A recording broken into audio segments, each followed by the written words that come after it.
needs and conditions. This localized approach will also help to create jobs and stimulate local economies, providing employment opportunities in construction and related industries. The District Road Improvement Program DRIP is not just about roads. It is essentially about people. It is about ensuring that the benefits of our nation's economic growth are felt by every Ghanaian, regardless of where they live.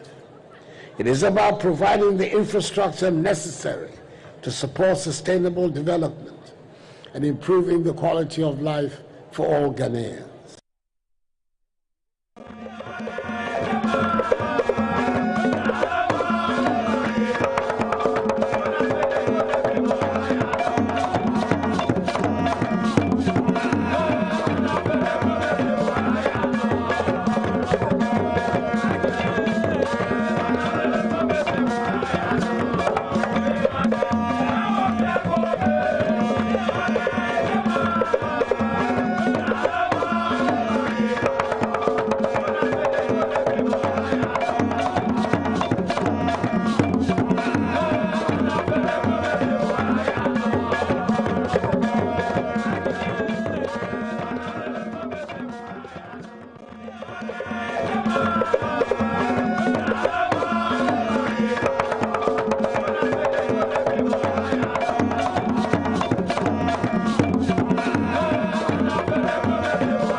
Good evening. Welcome to this edition of the show. It's a pleasure to have you back here on Good Evening Ghana for tonight. Tonight, we have an exclusive interview, a groundbreaking, super explosive interview with no less a person than Koku Anyidoho. Now, who is Koku Anyidoho? Koku Anyidoho is the Communications Director for Professor J.A. Mills, the Marudin Communications Director for Professor Mills. And Koku is also one of the fierce campaigners in this country for Ghanaians to elect Professor Mills. He began his work with Professor Mills in the early 2000s, soon after Professor Mills had been defeated by John Ajekum Kufuor in the 2000 election. Koku and Professor Mills hung around as if they were twins. Koku was the chief of staff of Koku Hill. Some may not know, but Koku Hill is in Osu, where Professor Mills was based. That is the habitation of Professor Mills, the political habitation of Professor Mills. It's a structure that belongs to Harry Sawyer. So the spirit of Koku Hill had a lot of NDC in there. Koku had manned the office of Professor Mills consistently from that period throughout the periods when Professor Mills won 2 internal elections in the NDC. The first one in 2002 or so, when he defeated the very formidable Professor Kwesi Boche, may he rest in peace. And the next one, the more crucial and controversial one, in 2006, when Professor Mills defeated particularly Eddie Annan and Ecospio Gabra. Koku was by Mills' side in both of these elections. Koku was managing the Mills image, the Mills PR, the Mills project, until Professor Mills was elected in 2008. And when Professor Mills was elected in 2008, one of the first people to give the announcement, and I remember I was standing right by him when he granted that interview. It was about 4 a.m. I believe that would be at the dawn of the 9th of December, 2008. It was about 4:30 a.m. He was standing in front of Koku Hill. He granted an interview on his phone. I didn't know he was speaking to. Then later on, I found it was Joy FM. And he said that the NDC had won the parliament. And that's the first time I heard that the NDC had won the parliament. Before I checked with the MPP people, and they said, Koku Anyidoho is not making sense. I shouldn't mind him. In the end, it turned out that, in fact, the NDC won the parliament. So Koku Anyidoho, when Professor Mills started his government, was with him as communications director. I remember that the first announced communications director was Mahama Yariga. Tonight, I'll be asking Koku, how did he start before he turned out to be communications director? Whilst director of communications, we all remember him for the famous phrase, heads must roll. The football game occurring at the Kumasi Sports Stadium suddenly experienced a power outage, and Koku Anyidoho, sitting in the castle, completely embarrassed because Professor Mills was watching the game. You know, Professor Mills is an ardent football fan, one of the big bones of Accra Hearts of Folk. And then Koku was so embarrassed that his boss was watching television, watching the Black Stars, and then suddenly lights went out. He said, heads must roll. Remember that comment? All right. So Koku was there until Mills died. It appears that he had a fractious relationship with John Dramani Mahama or so. They will be asking him all that tonight. And rumors were arrived that he had met with President Mahama. He had threatened him. He had threatened to beat him up and all of that. Tonight, I'm going to ask him all that. There was wide rumors, and after Professor Mills died, we call it, in journalism gossip parlance, we call it the first death of Mills. There were wild rumors one Saturday morning that the president had passed. Saturday afternoon, I have to say. The rumors continued that the vice president had told somebody that he had been told that the president had passed and that parliament should get ready for inauguration.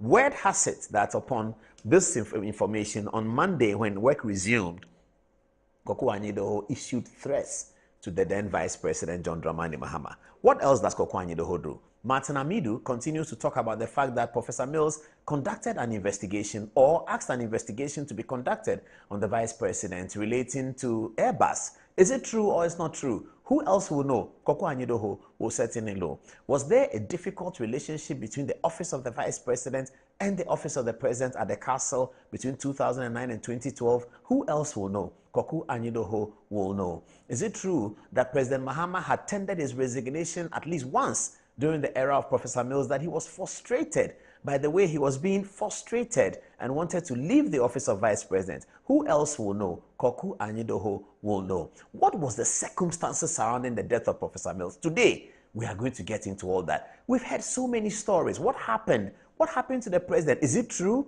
that he was carried in a taxi from the castle to the 37 military hospital? We don't know. Is it true that the president had collapsed actually at the airport and he was carried to the 37 military hospital? We don't know. Is it true that the president had actually died in a plane aboard a plane in the air headed to Nigeria, Lagos, where in the morning Parliament had been told that the president was going to be there, was going to be in Nigeria? Is it true that that Nigerian trip was a visit to TB Joshua for Professor Mills to get some healing?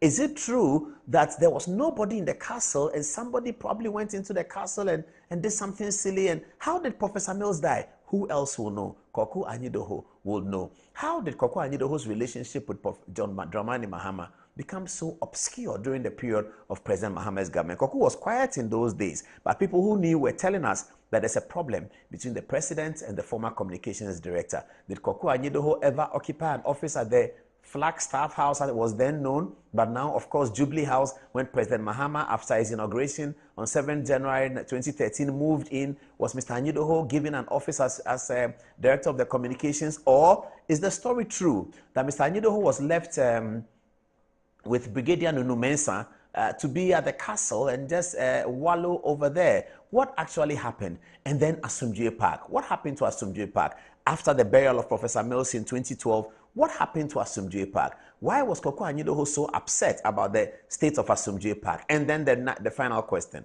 Last 2 weeks, 24th July, the anniversary of Professor Mills. A priest whom we have been talking about, he just made a mistake, you know. But what was the circumstances surrounding the event? The brother of Professor Mills, not Cadman, the other one, has threatened Koku Anyidoho spiritually. He says that they will deal with him spiritually. A group of men and women arrived at the premises of the event. We have been told now that they are not even family members of Professor Mills. Tonight, it appears that some photographs are emerging where those men who were seen at the Asumdue Park last Tuesday also have photographs of Professor Mills at the castle. So much to talk about with Koku Anyidoho, including politics of 2024. Why does he think that Akufo-Addo is a great guy? Now, I sat on this program and I heavily criticized Koku Anyidoho one day. Why did I do so? Because he said that he was going to, the Ghana needs a coup to overthrow Nana Addo Dankwa Akufo-Addo. Police arrested him, and the NDC faithfuls massed up at the police headquarters, and the police were compelled to release him. When they released Koku Anyidoho, there's a photograph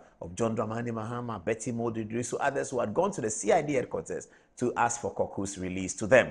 What was that story about? And was that Don Mahama making a good gesture to his boss's former communications director? What does Koku Anyidoho do these days? He talked quite a bit of gospel. What does he do these days? What is he looking for? What is he thinking about? Is he thinking about running for the seat in Keta, as we have been told, as an NDC candidate? Is he thinking about running at the seat of Ketu South, as we have been told? Koku was a young man who had what looked like a prosperous banking career. He started his life as a banker in those days when 25 years ago, 26 years ago, you start your life as a banker in Ghana. It's a very good start. He left the banking practice to follow Professor Mills, who lost the election in 2000, lost the election in 2004, and eventually in 2008 they won.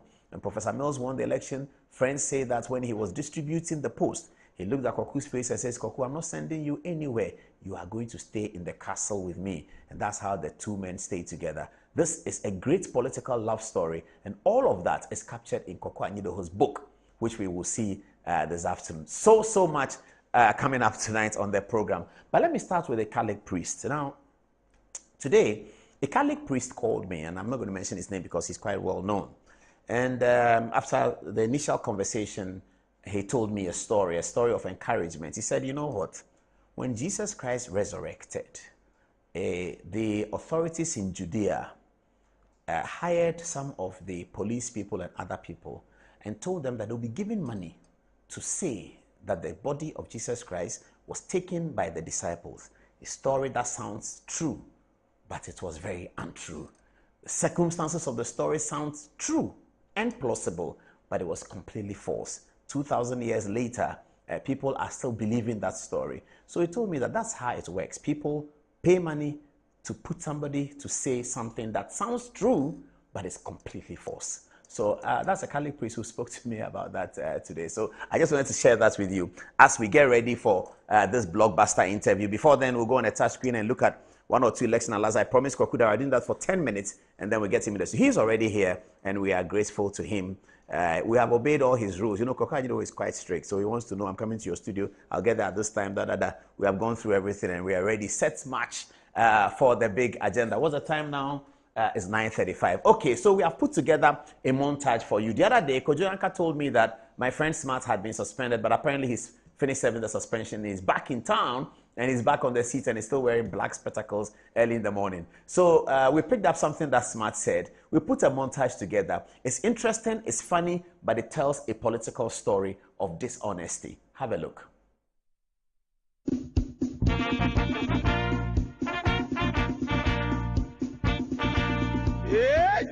The ticket of Baumia, Napo, Utu Abama Wama, we are Bois. Unimiansa. Ukopudo. Now, a more of tourism than say you're read and you're proud to that. No, and one Casano, who bet me I export to be. Okay. Who export to the Nesicano air day, and your money con. Okay. Not $1 dollars neighbor, the Bebo Sicasama day, Edgina. Okay. That is what you call all lie be lie. It is a see 4 years, 8 years, the man of Wefa. Now, we see Wefa with I say 8 years, the best candidate is Professor Joshua.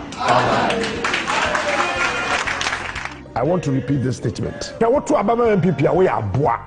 Proud to that, no. We are Bois. Proud to that, no. Unimiansa.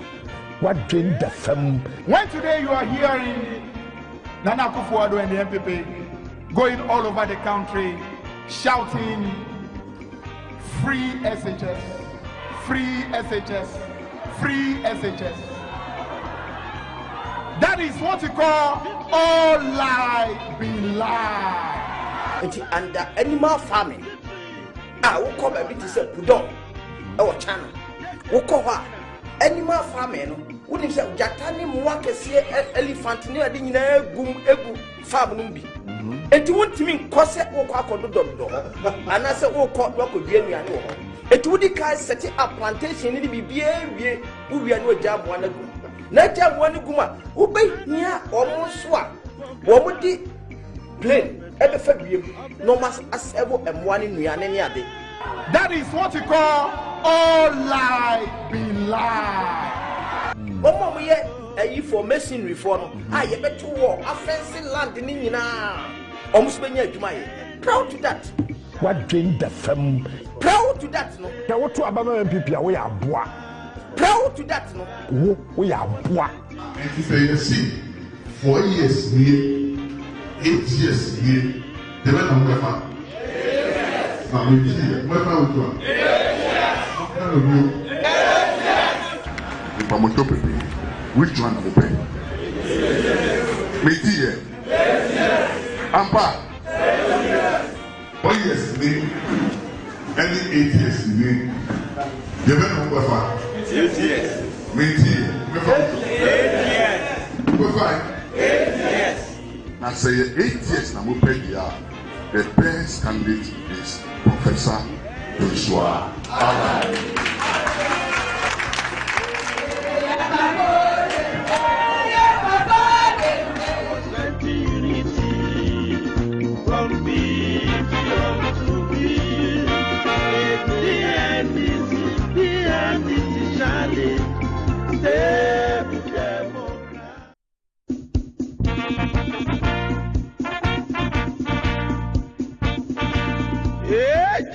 The ticket of Baumia, Napo, to Abama, we are bois. Answer. Now, more of tourism than say you're ready and you're proud to that. No, so no, and one Nakasano, who bet me I export to be. Who export to the Nesicano air day, and your money con. Not who dollars. Dollars neighbor, and the baby will see Casama day, Edgina. Okay. That is what you call all lie be lie. And if you see 4 years near 8 years near the man of Gafa. Yes. I'm here. What about you? Yes. I say 8 years now we pay the best candidate is Professor Joshua. I want to repeat this statement. Now what to Abama MPP we are bois. Proud to that no. We are bois. Proud to that no. Answer. What drain the fam? When today you are hearing Nana Akufo-Addo and the MPP going all over the country shouting free SHS, free SHS, free SHS. That is what you call all lie be lie. Under animal farming, I will come a bit to say Pudon or China. Who cover animal farming? Wouldn't say Jatani Mwakesi elephant near the gum egu farm numbi. And you won't mean Cosset or Quacodo Dodo, and I said, oh, caught what could be any. It would decay setting up plantation in the BBA, who we are no jam one ago. Not jam one guma, who bay near almost swap. What would the plane ever fabric? No mas as ever and one in any other. That is what you call all lie be lie. Omo ye ayi formation reform a ye beto wo offense land ni nyina almost benya adwuma ye. Proud to that. What drain the fam? Proud to that no. Now what to Abama MPP we are bois. Proud to that no. We are bois. And if you see 4 years near 8 years near the man of Gafa. Yes. I'm here. What about you? Yes. If I'm on top of it, which one will pay? Me here. Yes. Ampa. 4 years near any 8 years near the man of Gafa. Yes. Me here. Yes. Yes. I say 8 years now we pay the best candidate is Professor Joshua.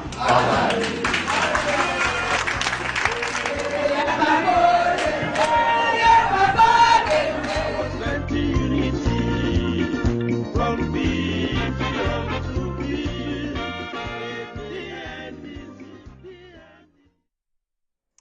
All right, we're rolling into it now. We just need 2 minutes to put something on the screen, and then Mr. Anyidoho is coming. Let me take some text messages from you now. Who do I start with at the moment?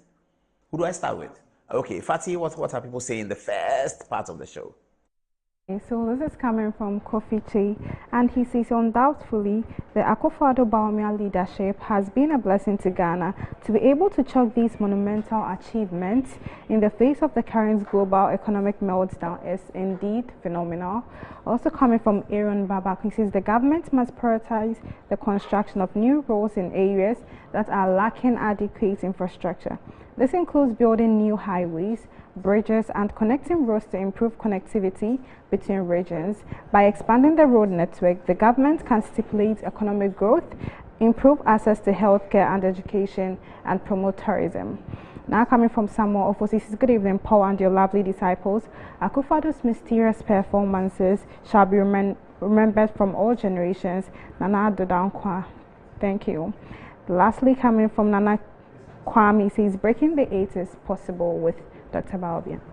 What are your first? All right, so from Aaron Babaku, he says, we must avoid falling into the trap of political ideologies that divide us and sow discord among us. Instead, we must focus on what unites us as Ghanaians and work towards a common goal of building a peaceful and prosperous nation.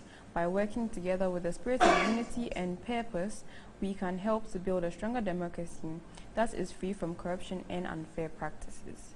From Kojo Efriye, he says, great show by all standards. We have Kofi Amwa saying, great job, Mr. President, and God bless you to the NPP government.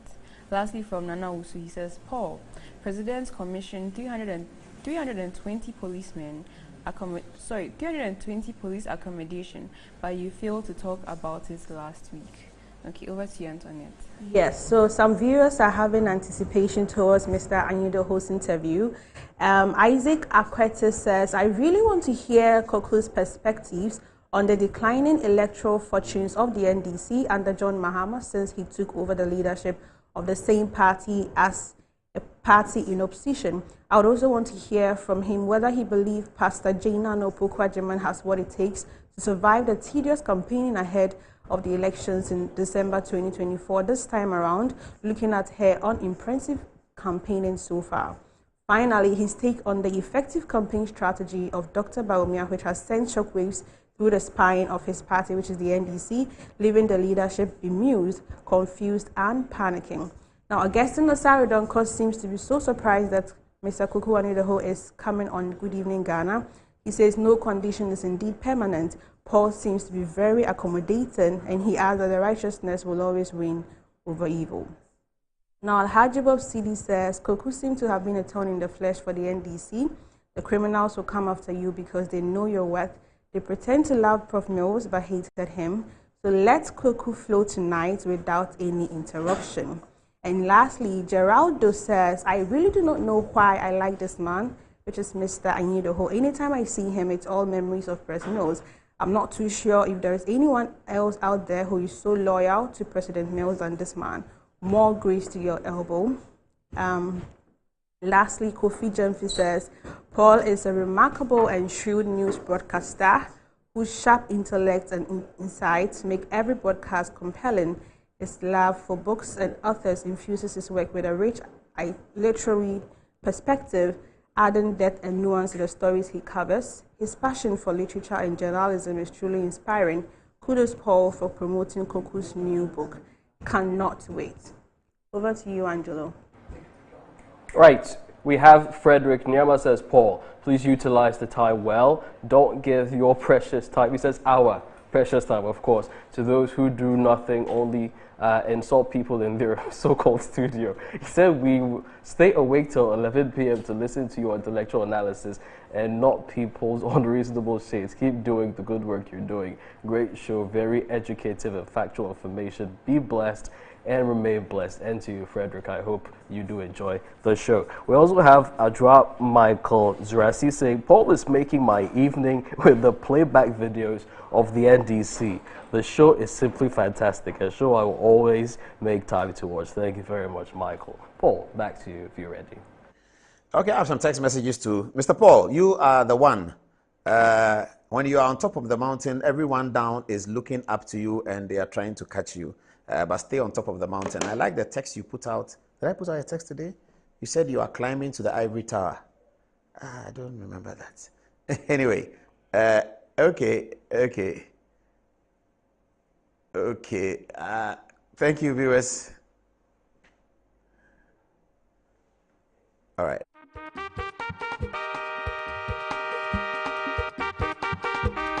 It is raining all around me.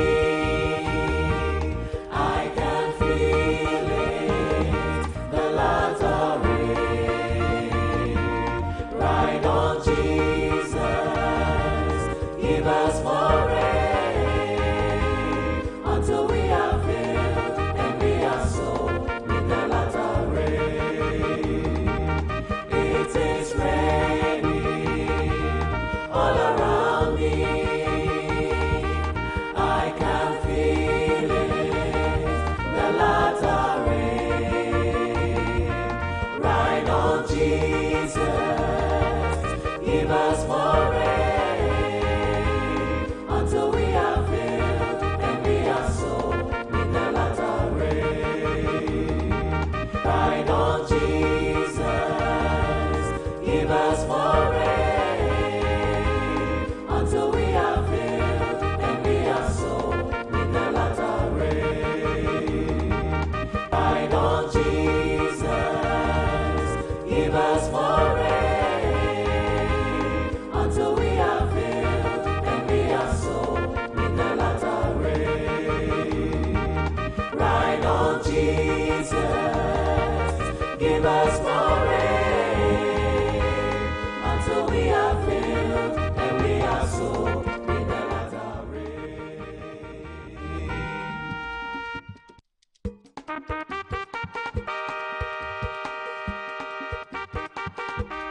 It is raining all around me. I can feel it, the latter rain. Ride on Jesus, give us more rain until we are filled and we are sold with the latter rain. It is raining all around me. I can feel it, the latter rain. Ride on Jesus, give us more rain until we are filled and we are sold with the latter rain. Ride on Jesus, give us more rain until we are filled and we are sold with the latter rain. Ride on Jesus, give us more rain until we are filled and we are sold with the latter rain. Ride on Jesus, give us more rain until we are filled and we are sold with the latter rain.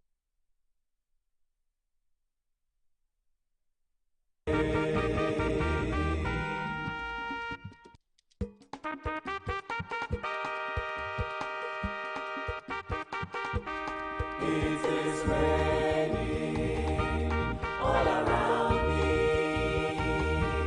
I can feel it, the latter rain. Ride on Jesus, give us more rain until we are filled and we are sold with the latter rain. It is raining.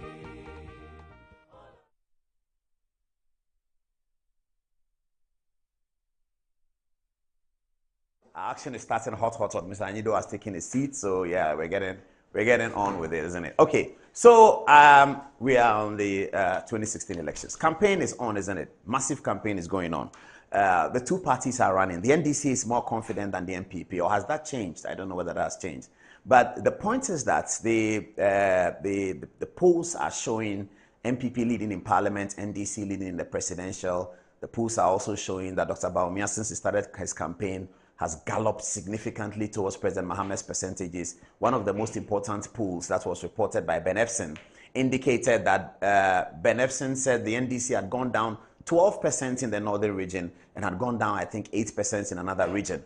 What we're going to do tonight is to show the path of how either party can win the election. The NDC are very confident that they can win. Of course, the ailment is with them. Nobody has broken the AIDS. They are going for an original term. The only small difference is that the NDC is presenting a candidate who has been president before. Ghanaians have never been able to react to that.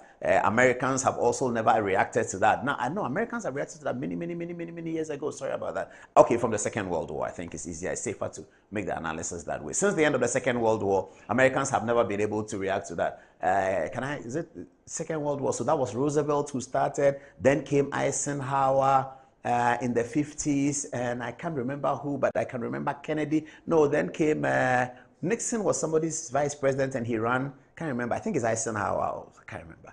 And Nixon, Kennedy was the big one, the watershed election in America in 1960. Kennedy died, and the second term was done by Lyndon Johnson, wasn't it? Lyndon Johnson then got his own term. There's a Democrats, I have to say. And then Nixon came back in the 1968 election. Nixon won for the Republican. Nixon was re-elected in 1972. And then the Watergate scandal broke in 1974. You can. I don't want to spend too much time. You can read about that. And then the Nixon had to exit office for his vice president, Ford.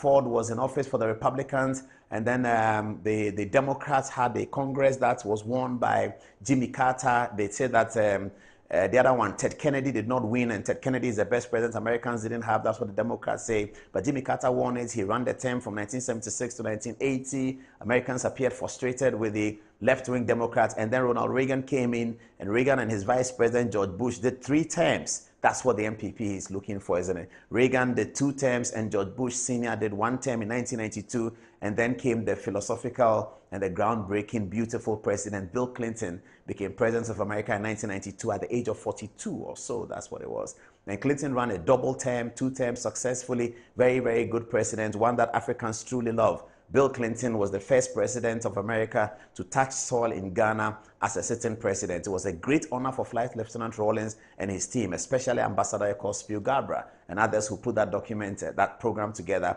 Bill Clinton came to Ghana for a few hours, and everyone was excited that the American president, for the first time in the history since the Second World War, has come to Ghana. So since the Second World War, the Americans have not had the occasion of having to elect a former president. They are having it now because almighty Donald Trump is on the canvas right now. The polls are showing that it's getting tighter, and even in some areas, Kamala Harris has done better. But yes, the process is really, really ongoing. So the NDC have a slightly different kettle of fish to present to Ghanaians. Typically, Ghanaians have since 1992 been changing government after 8 years of one government. But this is the first time they are being invited to, whilst they change the government, to return a former president to office. Let's see how that goes. So that is one of the areas that we need to look at as pollsters, political scientists, journalists, see how Ghanaians are going to reflect on that. We have seen the strategy of the NDC campaign. They are not really talking about President Mohammed's past. They are benefiting from global economic circumstances that has particularly affected Ghana. They are hoping to benefit from stories of corruption.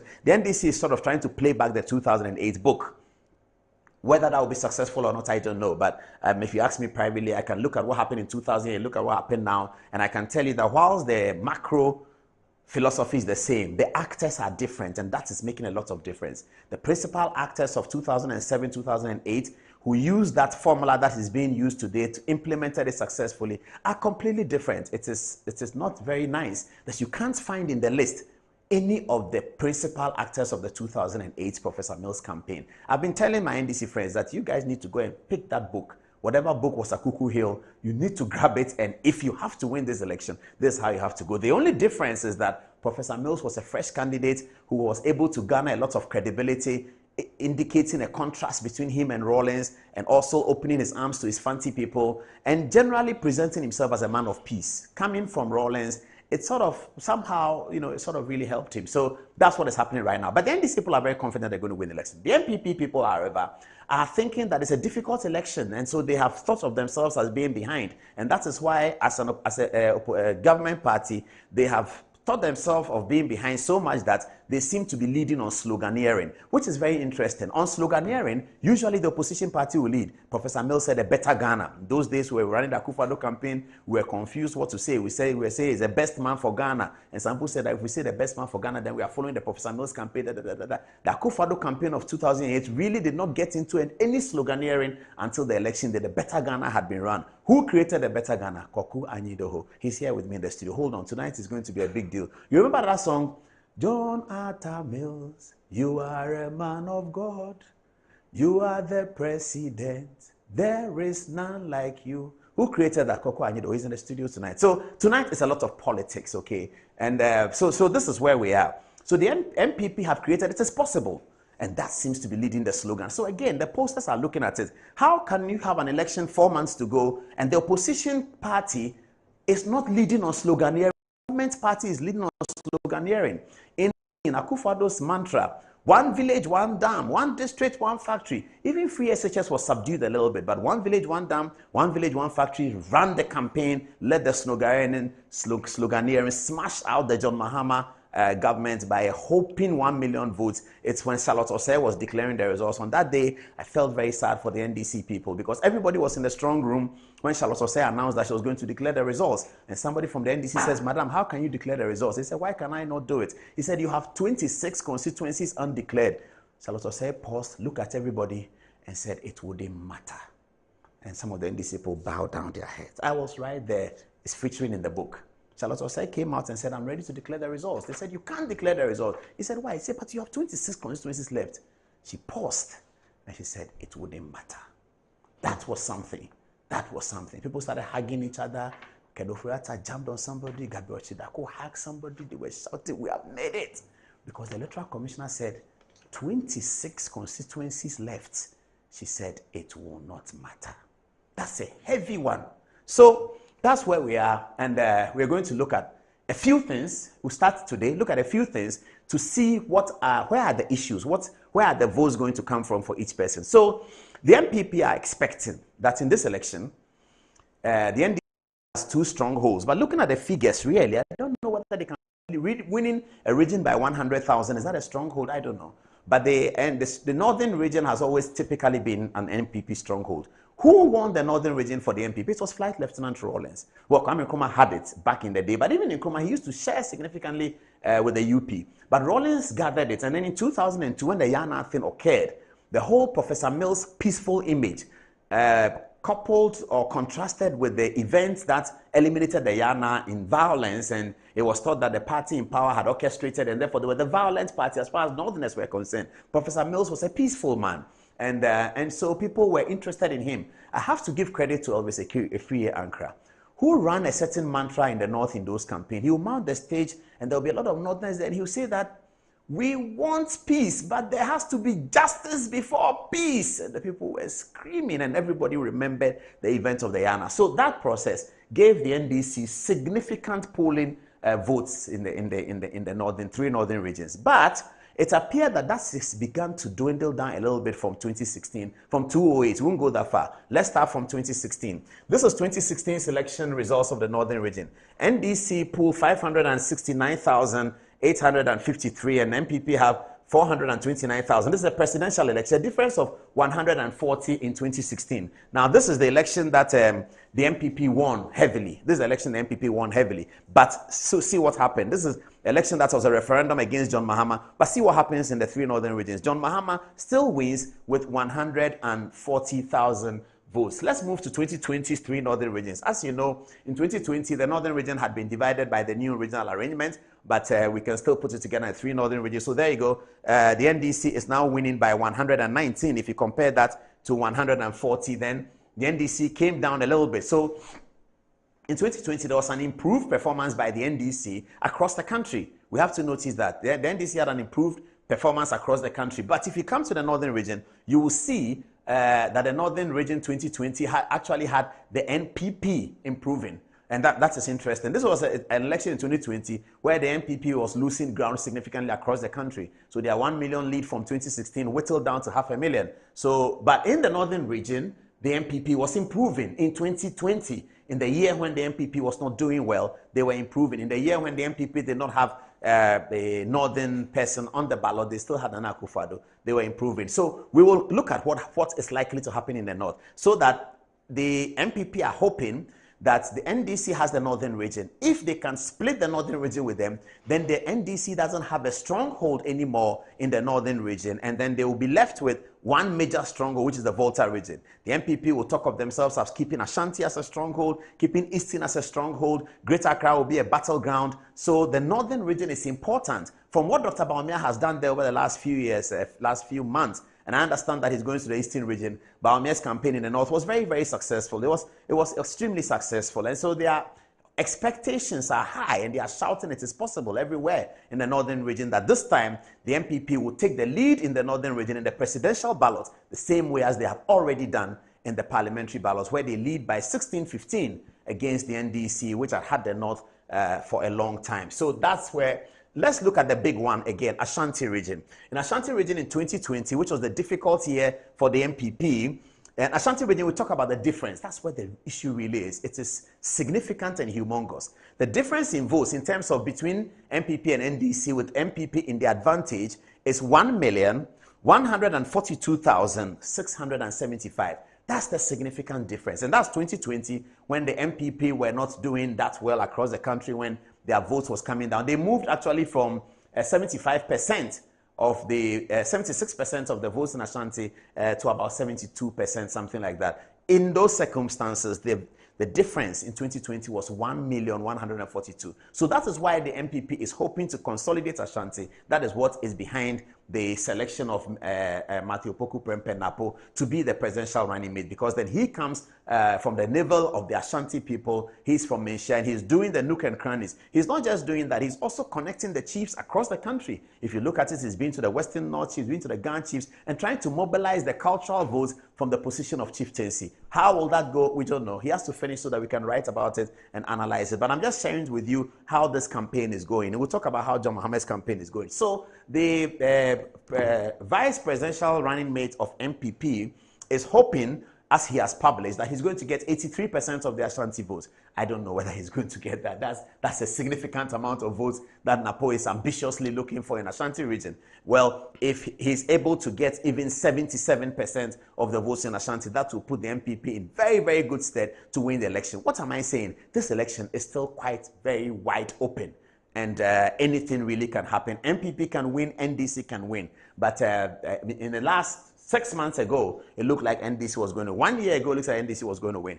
Now, the dynamics are shifting because of the different dynamics that constitute election winning. Okay, so that's Ashanti region, this 2016. Let's come to the Bono Ahafo region. I was surprised to see the vote difference. The vote difference in Bono Ahafo region is only 29,000 in 2020 for the NDC. Let's see what it was in 2016. 2016, it was 108, yes. So it means that in 2020, there was a significant improvement from the NDC in the Bono Ahafo region. We do know, don't we, that the 2020 election was better for NDC than it was for MPP. But the difference, the cutback that the NDC achieved in the Bono Ahafo region is significant. The MPP must be watching the Bono Ahafo region carefully, because now Johnson Asiedu Nketia, the chairman of the party, is from the region. However, Stephen Ntim, the chairman of MPP, is also from the region. So there's going to be a big battle of the North. Which chairman is going to pull the North to his side? The NPP is expected to win, but by how many votes? Because in 2020, they won it by only 29,000. So that's another place to look at as we begin and keep the election results. Greater Accra is the big deal.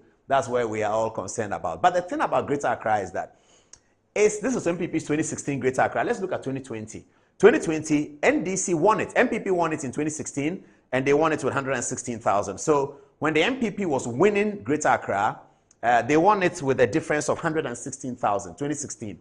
When the N won Ododo, they cleaned it up on the Accra coast. In spite of all of that, the vote difference came up to 73,000, unlike the MPP's vote difference, which was 116,000. So Greater Accra has to be looked at well. Whose stronghold is it? It's unlikely to be anybody's stronghold. And whoever wins Greater Accra in 2024, I'm guessing will win marginally. Who is leading right now? The NDC is leading in terms of the presidential. But the parliamentary is very tricky because of the Nungwa, Teshi, La, and Osu seats, which are all held by NDC now. It's looking just perhaps the MPP might pick two of them. If they do, then the dynamics can change. But all in all, analysts expect the NDC to marginally edge it in Greater Accra. All right.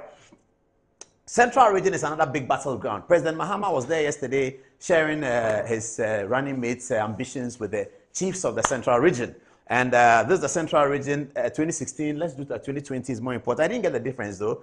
2020, MPP won the Central region. I believe it was by 100,000, was it? Not up to 100,000, but nearly that. 674, almost 300,000. And in 2020, 470 to 752, everyone improving, still significant. So the MPP can count on the Eastern region and the Ashanti region. If they're able to win the Ashanti region by a difference of 1.2 million votes and able to win the Eastern region by a difference of 400,000 votes, that's a 1.6 that they start with, that the NDC has to claw back, claw it out of Accra, claw it from BA, claw it from North, claw it from Volta. That's going to be very interesting. So the Eastern region looks like it's good for MPP, but you never know what will happen in this election. Some people think it will be better because now that the MPP is going to have a Fulani First Lady on the ballot, all the Fulanis in the Eastern region, some of them, many of them, who vote for NDC will now change their mind when they see Samira Bawumia campaigning. Is that going to work? Or is the petrol price or the milk price or the banana price going to work? I don't know, but it's a beautiful election season. We're going to see what happens. Volta region, big deal. That's a stronghold for the NDC. In 2016, they made when they were not doing well, they got a difference of 494,000, almost 500,000 in 2016 when they were not doing well. And then in 2020, when they were doing well, they got a difference of 506,000. So you can say that the Volta region is an NDC. What else do you have? Central region, that's a difficult one. I think the NDC are leading. But I can tell you that Cape Coast North will be won by Ewuzi. I can tell you that Afenyo Makin will retain his seat. I can tell you that Eugene Ahin is very likely to pick up that seat. Where are the other difficulties? Cape Coast South is for Ricketts Hagen. He's going to struggle to hold it. He always does, but ultimately Ricketts Hagen will edge it, I think. Cape Coast South is going to be with NDC for a while, I guess. If the MPP can pick it, it will be a pleasant surprise to them. I don't think they are thinking about picking it. The Swedru area is becoming complicated. It's an MPP-held seat. The candidate lost, so the NDC can win in the Swedru area. Afenyo Makin is going to hold his seats very, very strongly. And then we go into the Futu areas and we see what happens. So Central region, with the NDC having a presidential running mate who didn't do that well in 2016, but 2020, but being repeated, you would expect a little bit of the Professor Mills effect. But did we not see Professor Mills' some of the family on 24th July saying that they will not vote for the NDC? But how many are they? We'll see what happens in the Central regions. Give and take, if you want to toss it up now, 4 months to go, I think I will let the NDC edge it. They will win Katrina Feku's seats by just a little bit margin. That can change. I don't know. We'll look at it again. But they can also, and Fantana's mother, I think she'll keep her seat. So that side will go to the NDC. It's going to be a very interesting election. Western North, we are not sure yet what will happen there. So the MPP are banging their hopes on secure 76% in Ashanti, control the Eastern region significantly, keep Bono Ahafo figures interesting, keep Volta figures down, split the North with the MPP, and they'll be hoping for a big announcement on the 10th of December that Alhaji Muhammadu Bawumia has been elected. That's the end of our story for now. Let's go to what Reverend Kusi Boateng is saying, and then we can deal with it. Is it a video? Play the video right now. Play the video.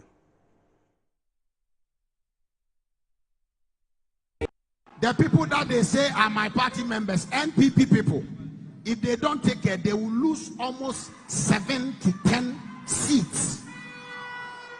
But then, if NDC also don't take care, MPP will take over between 19 to 24 seats from them. But then, the election is on the 7th. On the 8th, the result will not come. Everybody shall be jittery. The result will come on the 9th. Some people will...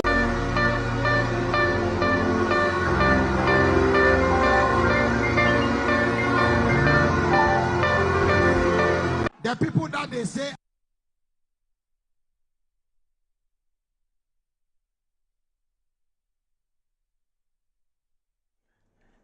Okay, text messages just before we get into overdrive. Fatih, what are they saying? Right, so this is coming from Richard Baden. It says the loyalty of Koku Anyidoho to his late boss, the late Professor Mills, is quite legendary and inspiring. That needs to be encouraged in today's world. It baffles even the devil for the NDC that party has intentionally left the resting place of the old Professor to rot and arrogated all of Mill's legacy to Mahama, today to be fighting over the resting place of the man they neglected in death. Koku has shown we, the younger generation, the true essence of loyalty, and we are much grateful to him. Also coming from Benedance, he says, trust me, Paul, free SHS will continue to be the deciding factor in this 2024 general election.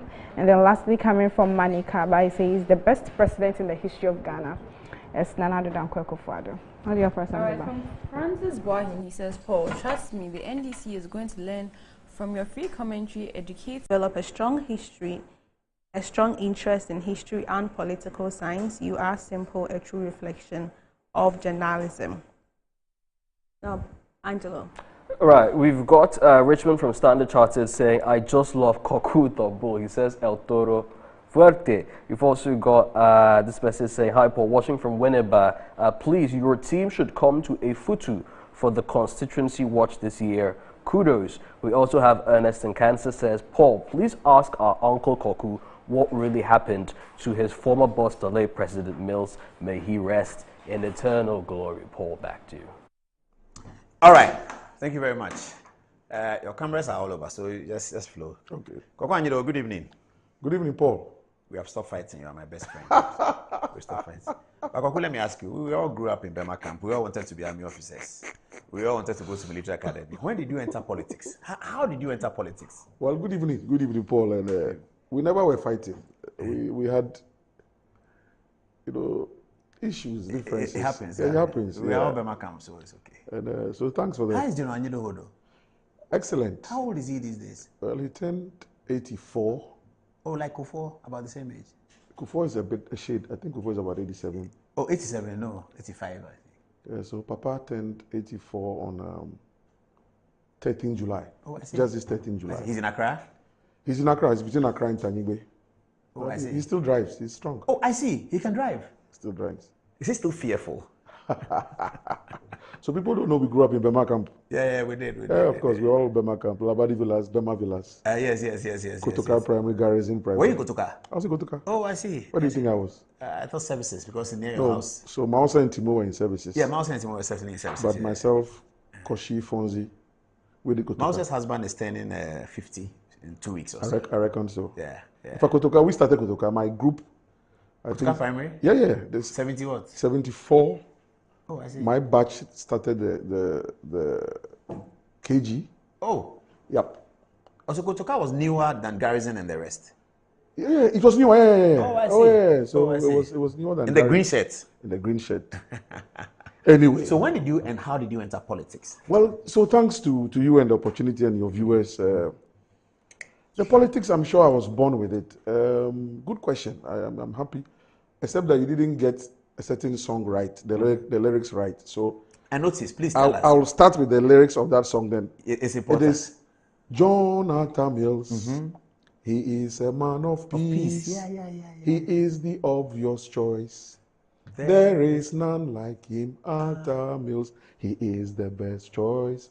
Arthur Mills, Oman Penny, When did you release that jingle? Arthur Mills.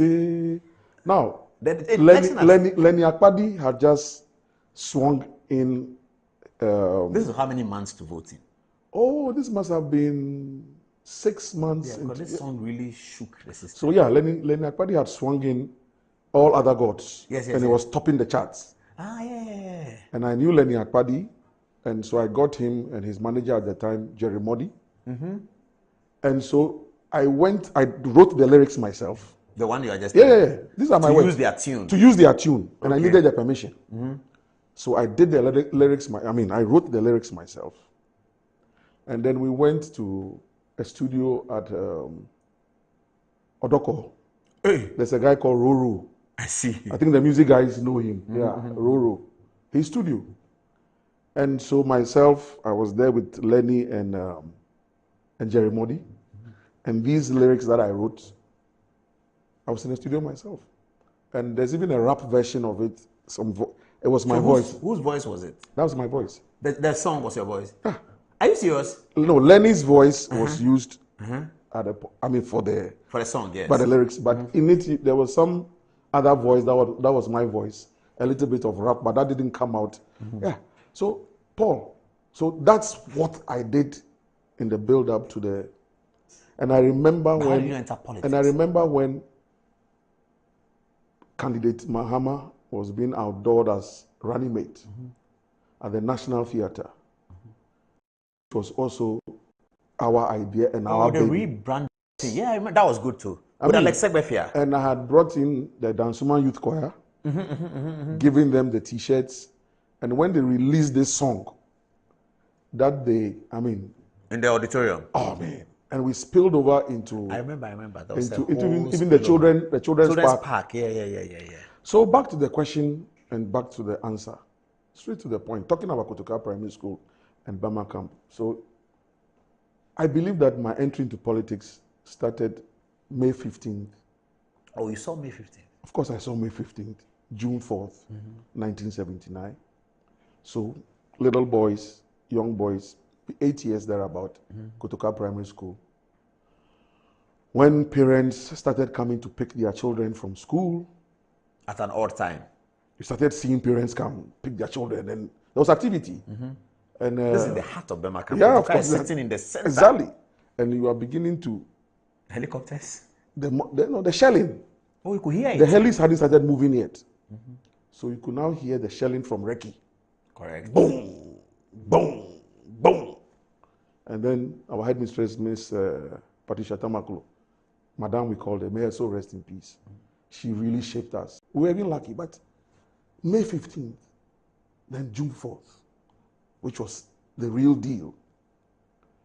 And Paul, I don't see how I could ever forget these momentous occasions growing up in Bema Camp as a schoolboy. And then, of course, Kotoka, we were lucky. So just standing, and in my book, this book that... we'll be talking about. Yes. In it, there's a bit that I talk about standing at the upper deck of Kotoka Primary School and zooming in on Nicholson Park. Yeah, you could see it. You could see it from there, exactly. Oh, so the rallies. You saw the rallies. The Jerry Rawlings above, sitting on top of the Mohawk, bare-chested, with, the gun-toting guy, Richard Addo, George Pattington. That picture sits very much, on my frontal lobe. And so that's June 4th. 31st, so I was supposed to wash my father's canvas on... So this whole thing actually is more 31st night.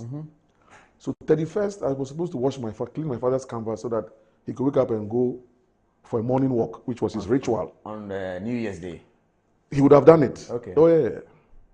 I forgot. I think I ended up playing chaskele and football, all the things we used to do, and so I forgot. So the night he asked for his canvas, and as a young boy, instead of me just do dry cleaning, I rather went and dipped the whole canvas in water. And he said, well, if I wake up tomorrow morning and I can't find the canvas to wear for my work, you receive your dose, lashes. So, Paul, whether I slept or I didn't sleep, when my mom, may her soul rest in peace, and we lost her some 32 years ago, yeah. When she started pulling my leg and our legs on the bed, because something was happening, I said to myself, oh God, the canvas didn't dry. Okay. So I'm being woken up to receive my lashes. So while something was happening and mom was trying to get us to, I was pretending to be asleep until Papa came, and long and short, there was a coup. And Labadi Villas, we are lucky. It's not really gated. So the ability to move out of there with the family, we did that. So Papa took us out to safety. But of course, he is a military man. He came back. They always do that. They always do that. Oh, yeah. Exactly. They ask for the family go, but they will come back. So he came back. But after a couple of days, he came back for myself and Fonzie. To come and join him? Who's our eldest brother. Yes, you know him. him. So the two of us. He's still with the United Nations? He's still with the United Nations. Oh, wow. Yeah. Okay. doing very well. So both of us, he brought back home.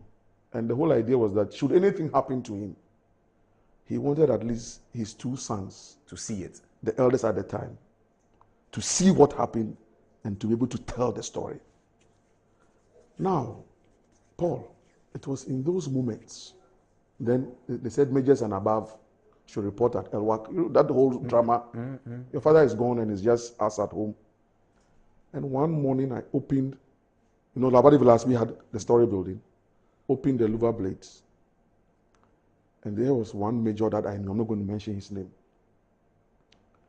And he was only in his boxer shorts and white t-shirts, being drilled heavily by an OR, other rank.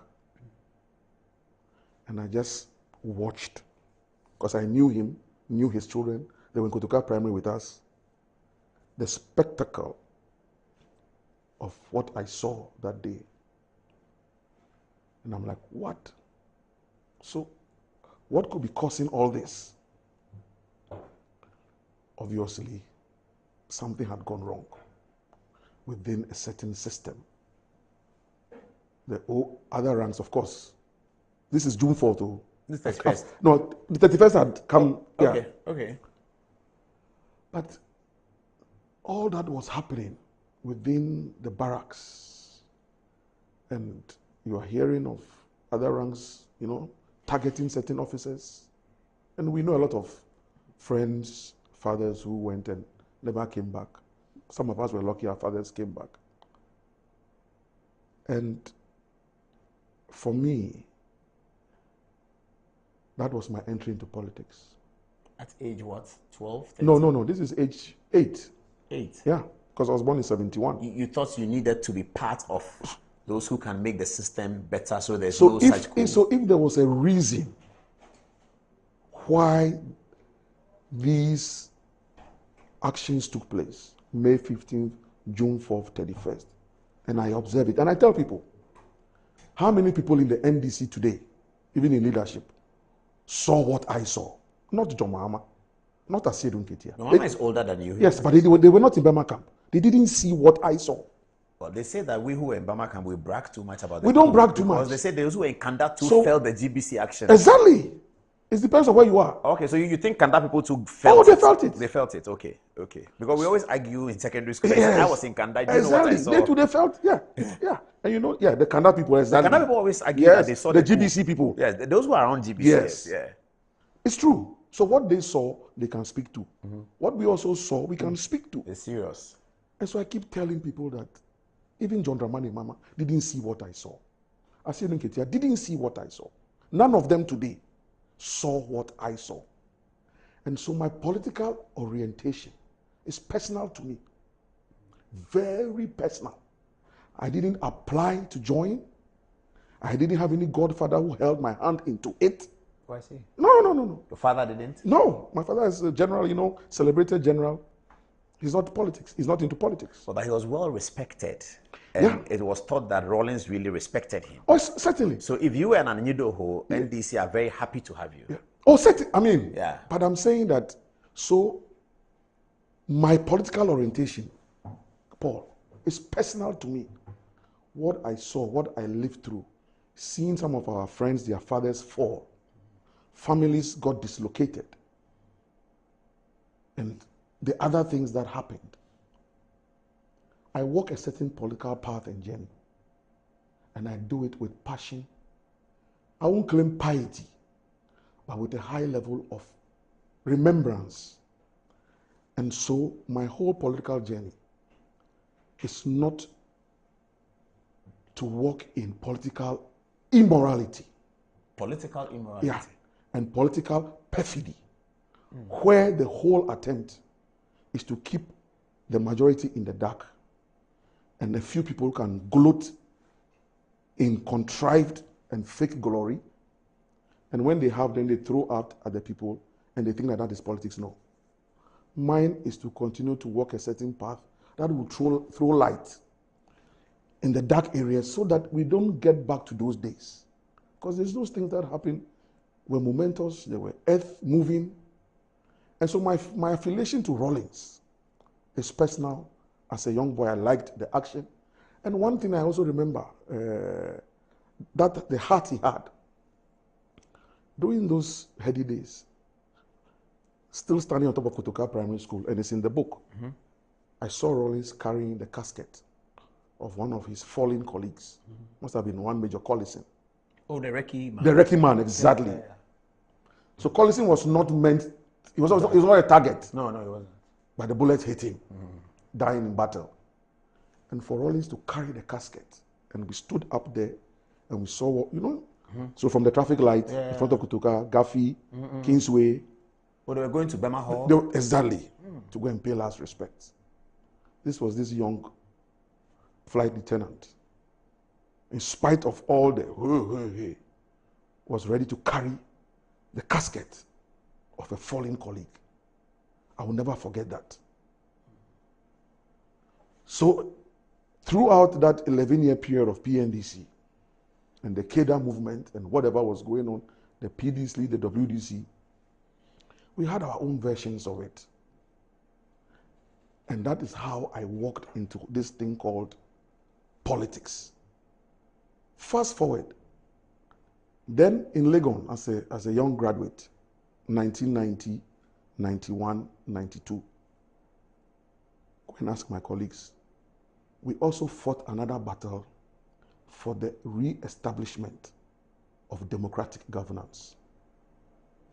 And some of us were in the forefront of that struggle.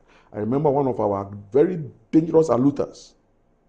We won't go for lectures, and we were fighting the system, burning tires. Peter Nafuri was then the IGP. I think we had overshot the runway. We had overdone it. So it was time to show us some power, state power. And they unleashed the police on us. I got whipped well. On campus or at a demonstration? And just, no, so police they came into that, that was when this Vida. Oh, a chronicle story. I remember that. Yeah. Vida something. IPS. IPS. Yeah, I remember. Which is now UPSA. Yeah. Kofi Kumsin went in to take pictures of Good, her. And she got hit by a stray bullet. Yeah. And that was what made Hawa Yakubu very popular. Very popular. Which is correct. Because then Kwame Jewuchem, because it was a one-sided parliament in 92, because the NPP had boycotted parliament. So Kwame Jewuchem, who was one of the NDC parliamentarians, a prominent writer at the Ghanaian Times at that time, but he had now drifted into politics, made some remark on the floor of parliament that didn't sit well with Hawa Yakubu, who had come as the only independent MP at the time. Boku Central. And when Howard stood and spoke, I think it's the same Kofi Kumse Chronicle, who named her Iron Lady. And that's how Hawa Yakubu became the Iron Lady of Ghana politics. So Paul, my passion, driven from birth, my early socialization in Burma camp, then my student activism days, and in our days we didn't have Tain and Tescon like you guys came to enjoy later. So it was just us, raw energy, fighting the military system. And I remember today Nanado, Malik Alassane Yakubu, the late, he was then the MPP youth organizer or something. Nanado, they will come, either Legon Hall, Ekwafu Hall, or E9.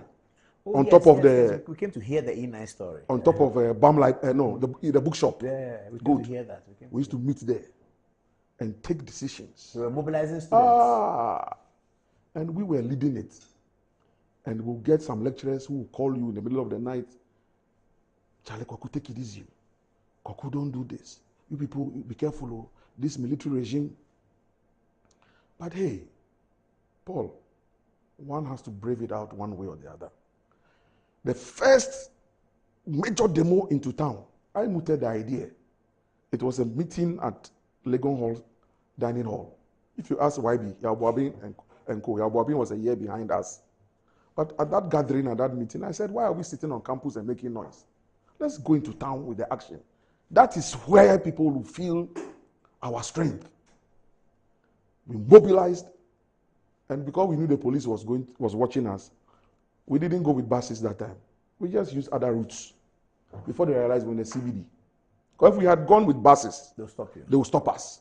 So we just did small Mao guerrilla tactics movement before they realized we're in the CBD. Now, Paul, so when anybody thinks that I just woke up and walked into some NDC politics, it's because they don't know the story. I don't think anybody's saying that. Oh, no. There's a certain group of people, and my literature refers to them as urchins. Yeah, and chimney sweepers. Yeah, clothed in suit, who have just walked into today's politics. And they think that because there's something called social media, all they do is to insult. Then they have, I hear there's something they call screenshot. So after they insult, they screenshot and they send it to their paymasters, and that's how they butter their bread every day. I'm saying, I feel sorry for I don't believe that. Oh yeah, people do that. That's what they do. And some of them to pass comments, and some of them have graduated from university, but that's the job they do. And when they see you climb up a certain ladder, they are jealous because I don't waste my time on that. You have decided to clothe yourself in suit and walk around as an urchin. I'm not an urchin, never been an urchin, will never will be an urchin. So they live off social media and they gloat in the fact that they insult for a living. Stay there and be insulting. Others will move ahead. They will grow into jobs. You'll get jealous. You get angry. Your destiny is just around social media and insults. So, Paul, that is the journey in which... How did you meet Professor Mills? Good. So Professor Mills was a lecturer on campus. Way back? Yeah. So when I entered Legon in 1990, he was a lecturer on campus. He was the president of the Amalgamated Sports Club. And me too, I was doing some 2x4 hockey. And you played hockey for the University of Ghana? Not Ghana, not the University of Ghana. But you were hanging around it? I was hanging around the Legon Hall team. And football as well. And so in that interaction, I got to meet this Dr. Mills. Oh, then. Oh, so you guys knew him as Dr. We Mills? knew him as Dr. Mills, yeah. Okay. Yeah. But of course, those whom he lectured at the faculty and School of Administration, commercial law, and then the law faculty, and always talked about this lecturer who was Charlie. This, and those days he had, I think he had a coffee or a maroon vehicle. It must have been a Stanza or something, or in the sun. And the story of how he would just be giving students lifts here and there. And that was the Professor Mills we knew. And so by the time in 96, it came up that he was Papa Jay's, of course, Flight Lieutenant Jerry Rawlins' running mate. Then the election was won and he became vice president. Of course, I did not stop keeping my eye on him as vice president of the Republic. So that is my relationship with Mills. Starting from when, 96? No, yeah, from Legon campus. So when I entered Legon in terms of working politics with him? Oh, politics is 96. 96, but not at close range. Yeah. I'm saying I just kept my eyes on him as a vice president. When did you enter his inner circle? My inner circles mainly was 2001. That when he had lost? When he had lost. There was nothing to share? There was nothing to share. Koku Hill. I remember. Yeah, Koku There Hill. was no paper. Nothing. And of course, those days I was, like you said in your intro, I was then at the Metropolitan and Allied Bank. So I had finished Legon, gone to the UK, University of East Anglia, gone and done my first master's, came back, then went with the United Nations High Commission for Refugees office here in Accra. Our office then was at Airport Residential Area. So these Liberian refugees, Sierra Leonean refugees, I worked closely with them. In fact, the first batch of Sierra Leonean refugees, I was part of the group that birthed them. The UNHCR, the Ghana Refugee Board. Those days it wasn't NADMO, it was something, mobilization. NMP, National Mobilization Program, blah, blah. Now, that also. So back to my political orientation. Paul, it was a Ghanaian fishing vessel that had picked this batch of Sierra Leoneans from Mamioko. There's a famous hotel in Freetown known as Mamioko. It has now transited, is now my wife forgot the name. Anyway, so the vessel brought this batch of Sierra Leonean refugees. So at the Tama port, when we had to do the documentation, to check them in first, bring them in, there are processes. Even before you can be given refugee status, you must go through certain processes. Paul, everybody in that vessel was either a politician or a high up. Oh. Now, when I went to... What you thought were refugees? When I went to Sierra Leone later on, working with ECOWAS, doing international election monitoring, then I got to know Mami Yoko Hotel. Obviously, Paul. Mami Yoko is like Kempinski. Oh, so ordinary people couldn't have afforded. Thank you. So they were able to be in Mami Yoko and get a vessel. Come to safety. Rent a vessel. A fishing vessel. So the vessel was going to fish for fish. They ended up fishing for men. And they paid and they came back. And working with refugees, then I said, wow. So these big politicians, anytime there's war, they will escape. Is that not it? And it's the ordinary people that end up suffering. That also impacted my concept and thought process. So eventually, when 2001, now working at the bank because I left the UN system, so the first private commercial bank in Ghana, Alexa Shagbo's private bank, Metropolitan and Allied Bank, a Ghanaian, Malaysian, collaboration. And we started as the youth forum at Koku Hill. Yeah, you mentioned Elvis. Elvis was one of the Fifi Kwete was one of them. Most of the time, I don't like mentioning their names because the way the politics has got into, I prefer them to speak for themselves. But today, because you mentioned Elvis, and for the records, so Elvis, Fifi Kwete were part of it. There are a lot of people who were not part of it. This Koku Hill? This Koku Hill. Which year? 2001. Oh, okay. So people like us who were employed, graciously so, will help fund activities of the Youth Forum.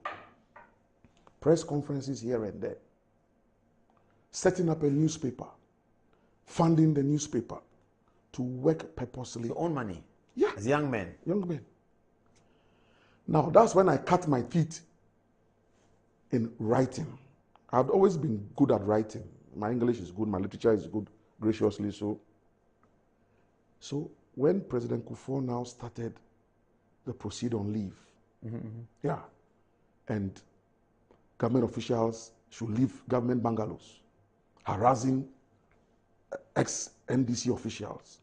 Of course, President Mills, or then Vice President Mills, got harassed. Rawlings himself got harassed, invited to BNI because he had gone and made some positive defiant statement. Every day I'll sit at the bank while I'm doing the financial transactions and everything. My heart will bleed. Then, of course, as has become the norm, Kufuor retired 7 generals, including my father. They had to go home. So Major General Anyidoho, Major General Francis Mahama, General Smith, Charles Okain, so 7 of them. So, of course, I mean, that has become the norm if a party changes. So it wasn't the retirement that really irked me. What did the irking the most was when 1 or 2 newspapers, including Kofi Kumsin's Chronicle, and my senior brother Koku Bakun at the time, targeted a certain General Anyidoho because he had spent 10 years plus as board chairman of Ghana Telecom. Oh, I remember. And he had been sent there by his mother unit, Signal Regiment. Oh, yeah, they are connected. Institutional representation. Yeah. It wasn't politics. And they sought to create the impression that he had done some untoward things at Ghana Telecom, and knowing my father. So one afternoon when I couldn't take it any longer, I just dropped my tie from the bank, gave instructions to my junior colleagues, and I just drove to East Legon. I said, Papa, these are the things that they are writing about you. Is it true? He said, my son, sit down. And my father is very good at record keeping. I'm sure it's something they teach them in the academy. Produced records, stacks of them. This is it. What those people are doing is just politics. Because my father ended up as the general officer commanding the Northern Command before the 2000 elections. He moved to Kumasi, I think. Kumasi, exactly. Yeah. And that is the stronghold of the MPP. So obviously, doing your job and just being professional. And I think Kwame Bartels was one of the people in those days. All he did was to have his military muffler, a camouflage muffler. And they said he was in an NDC. My father would never green. Thank you. NDC but NDC too has green. Oh, but that's military green. But you know the politics of it. Anyway, so once I was convinced that Papa had done no wrong, checked my record, I was like, what? Is this politics? So I now took to my fingers. And this book that I wrote, my foundation text for the book is from Psalm 144 verse 1. The Lord my rock, who has prepared my hands for battle and my fingers for warfare, or that way around, my hands for warfare and my fingers for battle. So I just hit my laptop those days. I started writing articles for the Ghana Palaver. Still working at the bank? Still working at the bank. I mean, multitasking. Because now I had to. Jojo Bruce Kwanzaa, is he still around? He should be. Okay. I'm sure he's also peeled off because things are not as it used to be. So he peeled off. I mean, why not? And nobody's growing younger anyway. And if the philosophy you were following is now drowning or sinking as low as the Titanic sank, you would rather not be in the ballroom dancing. You would want to look for a lifeboat and float to safety. We'll get there. Exactly. You have to be getting there. People are getting excited. So sorry, I'm going all the way. I'm not closing at 11 viewers. We're going all the way. Rasford Jampo, good evening to you. You are complaining that I said you're an NDC voter. Don't worry about that. Oh, we haven't taken a break here. We'll take it. So that's it. So I began to churn out articles in the Ghana Palaver under a pseudonym. I may not mention the pseudonym now. Oh, but I think Koku Baku knew. Oh, people got to know. Because he told me. Yeah. He was complaining about it. I said, about Jojo. Say, this is Koku, it's not Jojo. Yeah, so I mean, some of the things you can't hide. I mean, because I had to now fight to liberate first my father, first the family name, second the family name, and then now our political leaders who were being held hostage by a certain political system. Of course, they had been in opposition for almost 30 years. Suddenly they had found political power. And so they had to harass. And there was some... a coup mentality. Exactly. And everybody became an enemy overnight. And Bartels himself as a housing minister at the time was entering official bungalows and chasing former government officials out. I mean, anyway. Well, let's get it on. And this now our elders had gone into captivity, and we the young ones now had to. Everyone was hiding. Now, the beauty of that moment was that leadership had been thrust upon us, because a certain layer that should have existed after the Rawlings group of people did not exist by that time, which is the reform group. Oh, they left. Guzi and Co had left.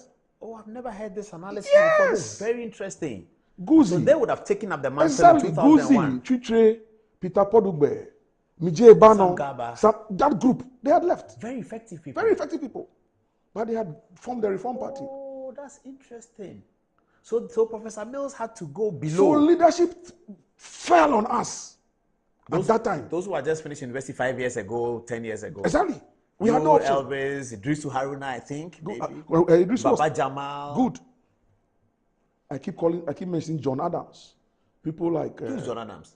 Kofi Adams? No, not Kofi. He wasn't part of us. Okay. It's a certain John Adams. He was our convener. Okay. People like Clarissa Akolache, the late Jijote, Utache Gadiel Aqua, Komla Sopo, we call him Sopo Sali. I mean, people... I'm trying to remember. Who was the chairman of the NDC at the time?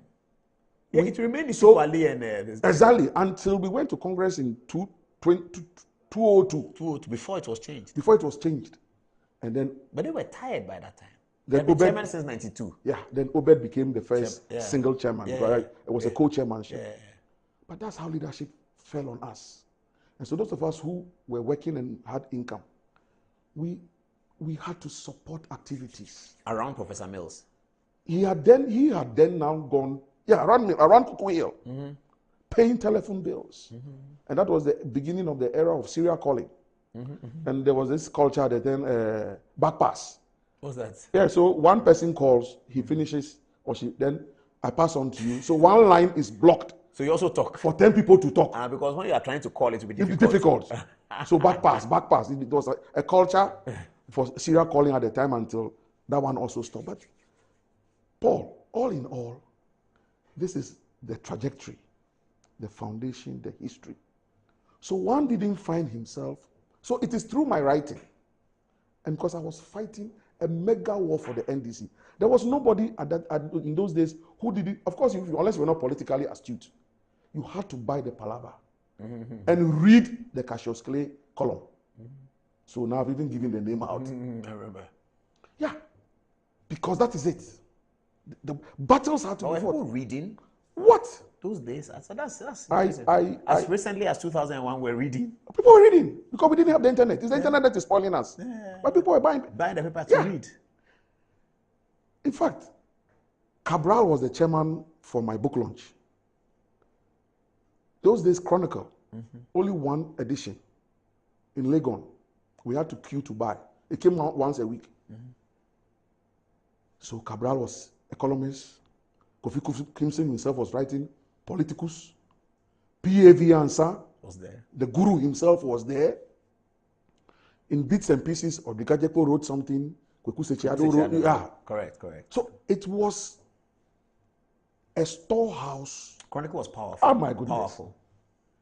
And Koku Sechiado edited it, or Odikajepo edited at a late subsequent. Yes. It was a massive newspaper. Then if you went to the sports column, Cal24, then a certain Kofi Opariado and Kofi Opariado was very good.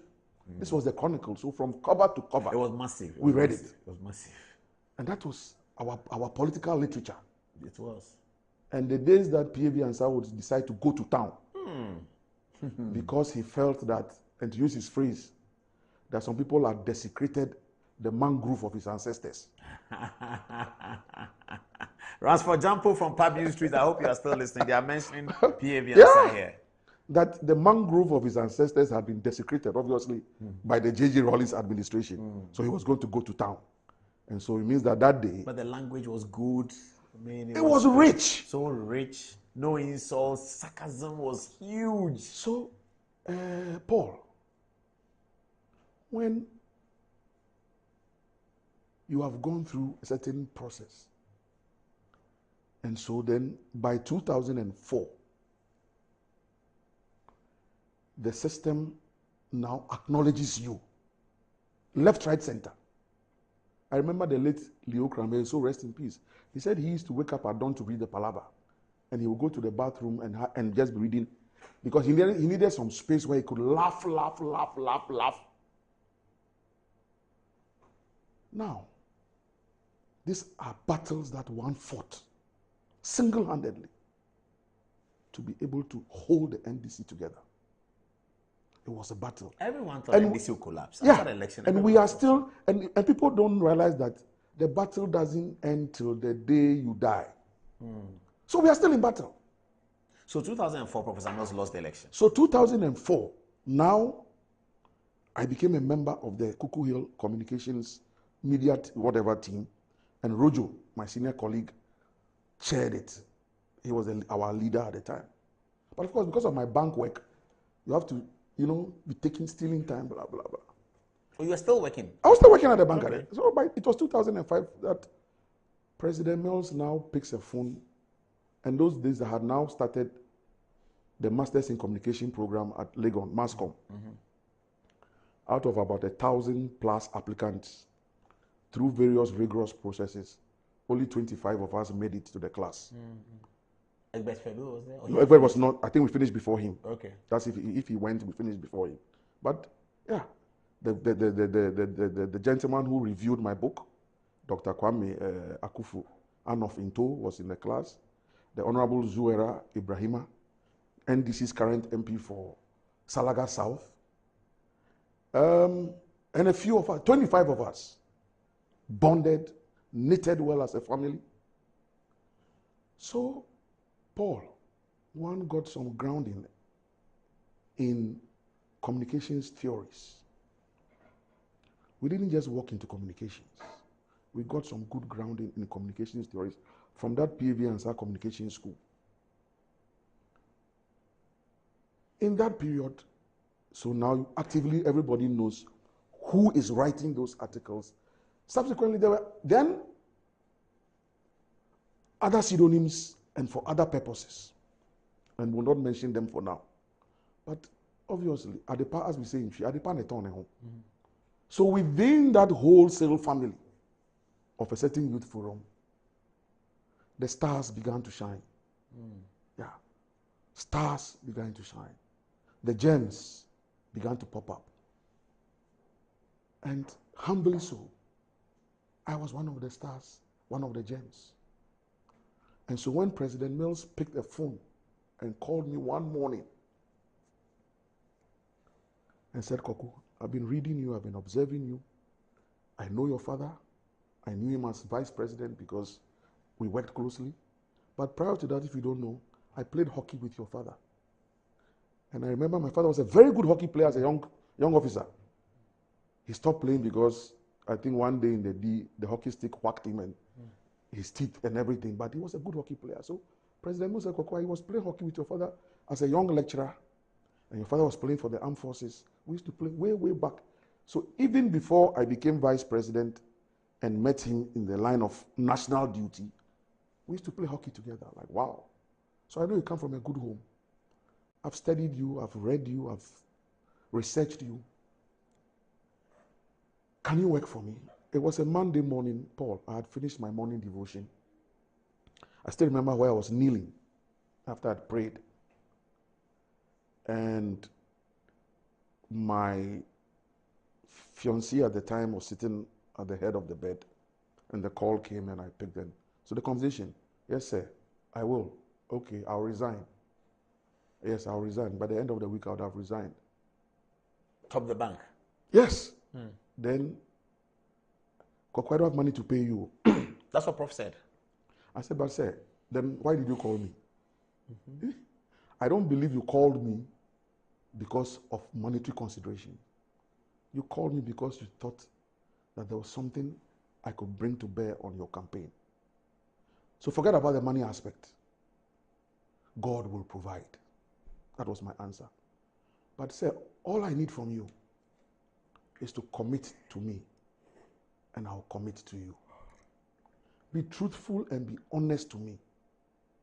And I promise you, if I have to die to protect you, I will die to protect you.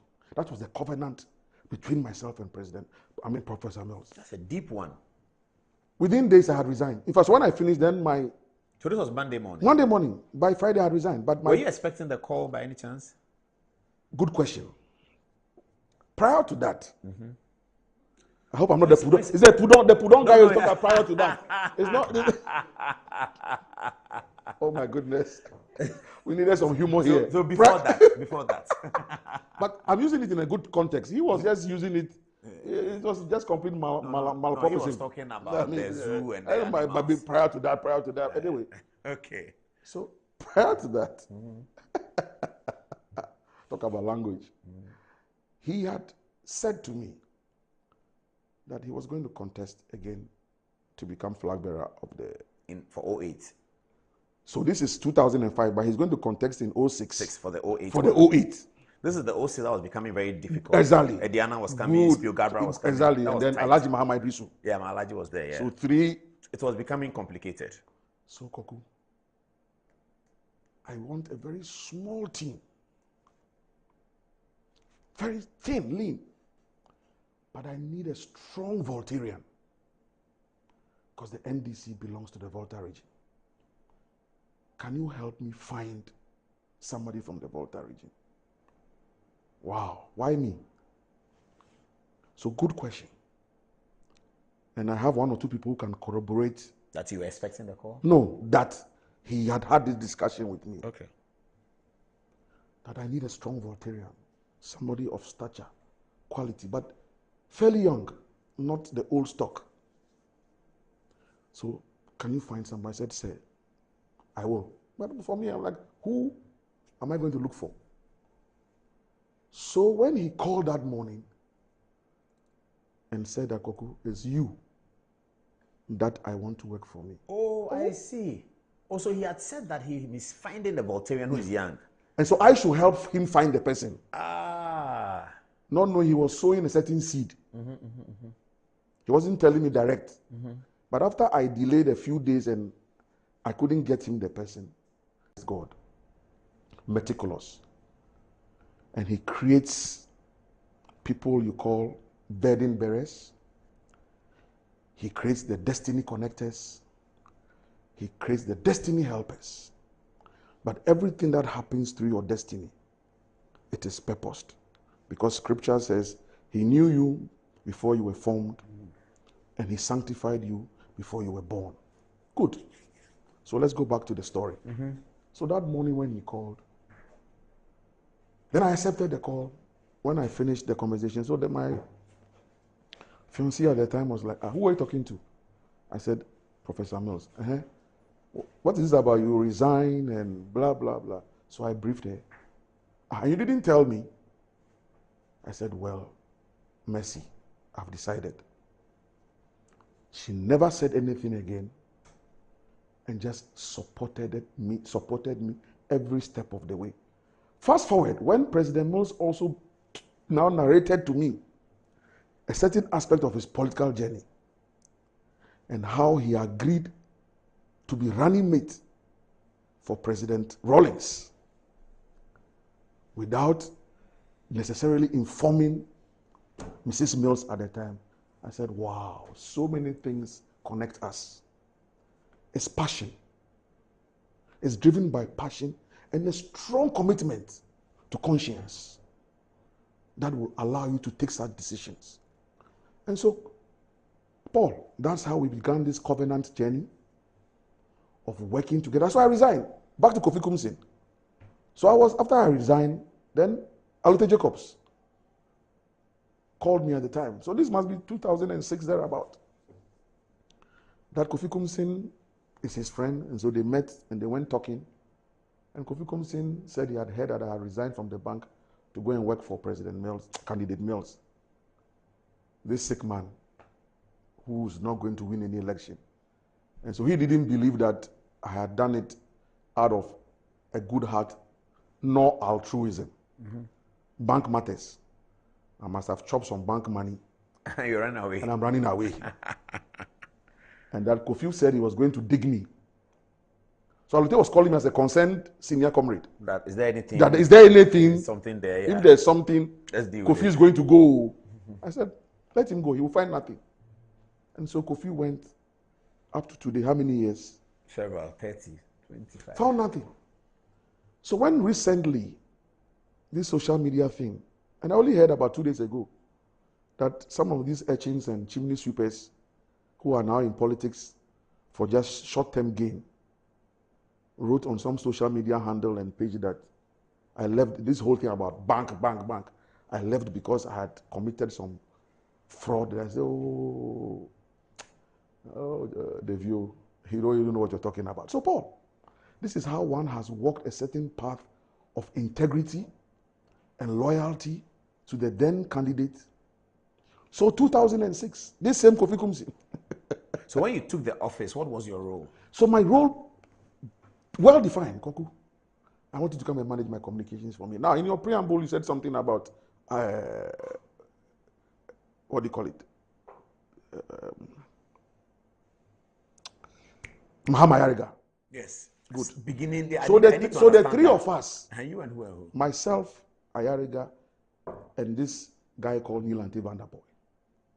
I don't understand why you describe him as well, I will tell you why. Okay. So, Prof's rationale was that, so Ayariga, from the pure... Yeah, please go on. Yeah.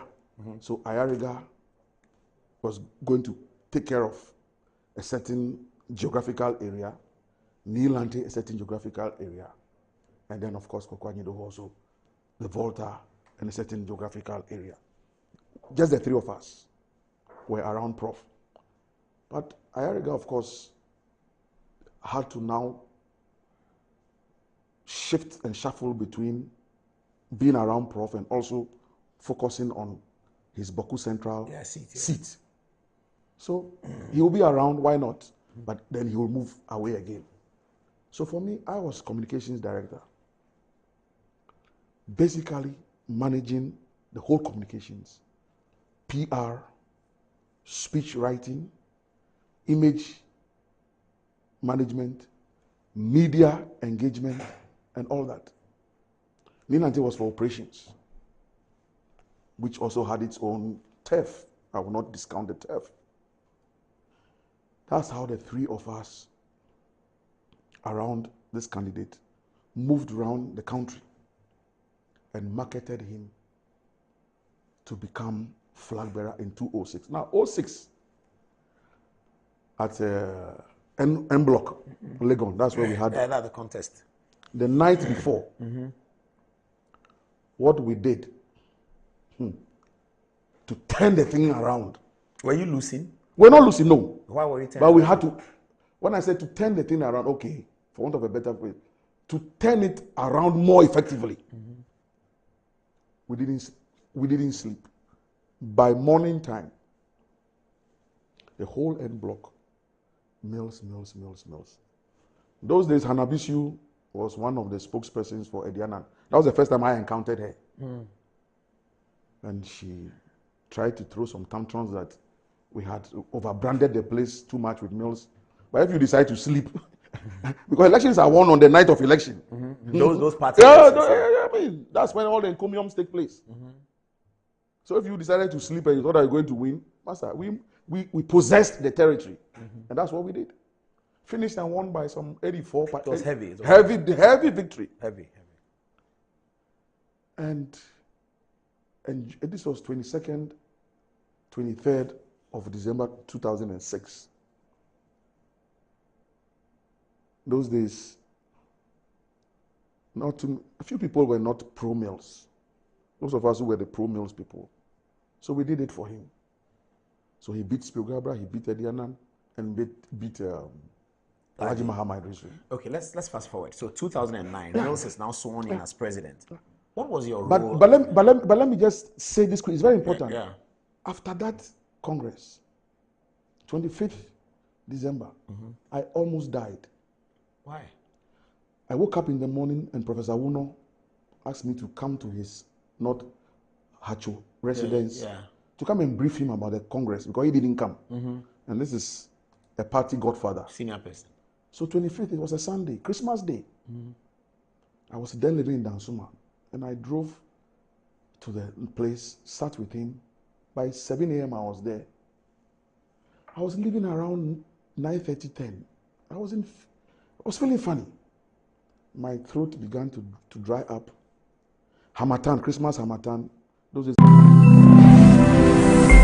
Metro TV, insightful and inspiring moments.